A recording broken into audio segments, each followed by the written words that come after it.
Makinig ka mabuti, ha? Yes, ma'am. Kasi may mga tatanungin ako dito. Okay Hakita po. ko yan. Pero wala dito yung mga Ano sagot. pong title nun? The Ghost with the Golden Eggs. The Goose? The Goose. The Goose Kinakos. Ano gusto mo? Tagalog o English? Kung ano pong gusto niya, madam. Tagalog na lang. Ano ba tayo? Ay, ma'am. teacher? Teacher po. Sorry. Tagalog na lang para may intindihan mo ng mabuti. Yes, madam. Ma'am. Isang araw ay inabutan ng malakas na ulan si Ben sa bukid, kaya nagmadali siyang makauwi. Nang pauwi na ay nakita niya siya ng ulilang gansa. Nakinig ka ba? Yes po.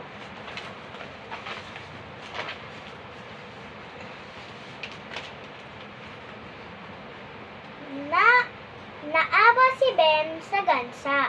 Kinuha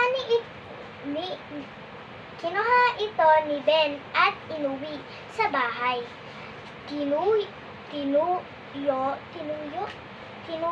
niya sa mga balahibo nang iginawa rin niya ng pugad ang gansa. Kikinig ka, ha? Sayang naman yung bayad ng nanay mo kung itang pagkinig. Ilang araw, linggo, bakaraan ay nangitlog ang gansa sa pagkamangha ni Ben. Isa iyong tatlong na ginto. Kikinig ka.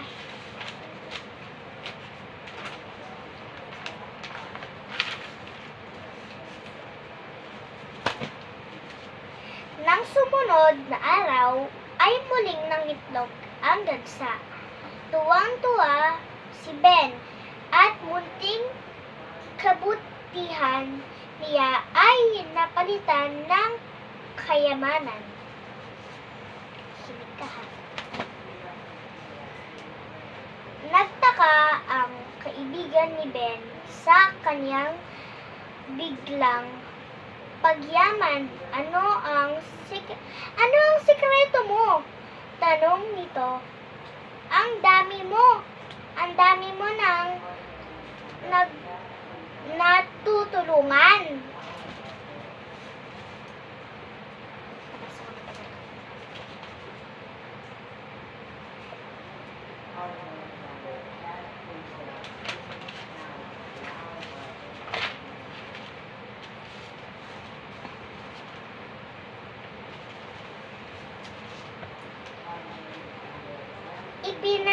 Ipinagtapat ni Ben ang tungkol sa gansa sa nangingitlog ng ginto. Nagka-interes ang kanyang kaibigan sa gansa.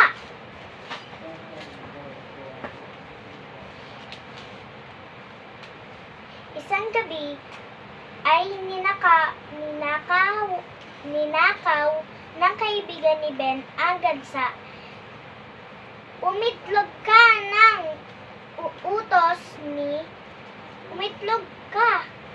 utos niya rito, pero ito ilang araw na ang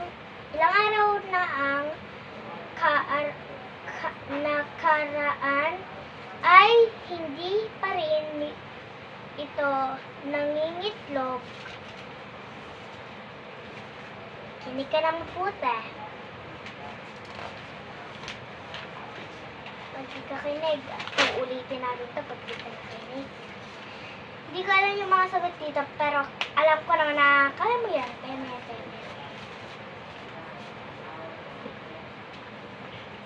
Nakonsensya ang lalaki at ibinalik nito ang gansa kay Ben. Humingi rin ito ng paumanhin kay Ben dahil sa ginawa.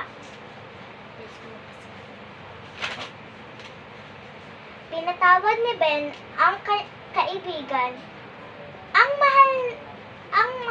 ang mahalaga ay umamin ka sa iyong kamalian.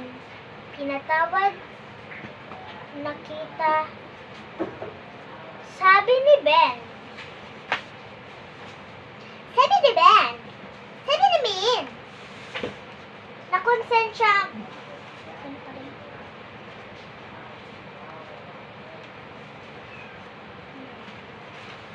Last basa na ay. Hindi pala last yun. Sorry.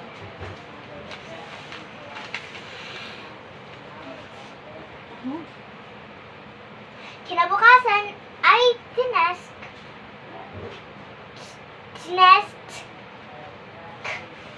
ni Ben ang pugad ng gansa. Gusto niyang malaman kung hindi na nangingitlog ang gansa ng tatlo. Itlog ay.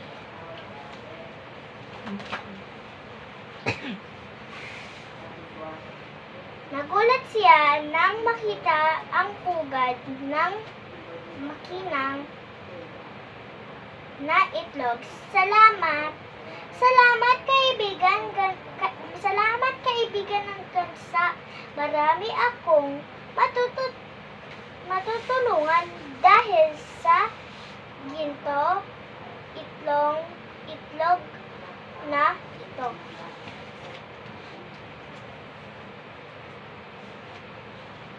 Kinabukasan,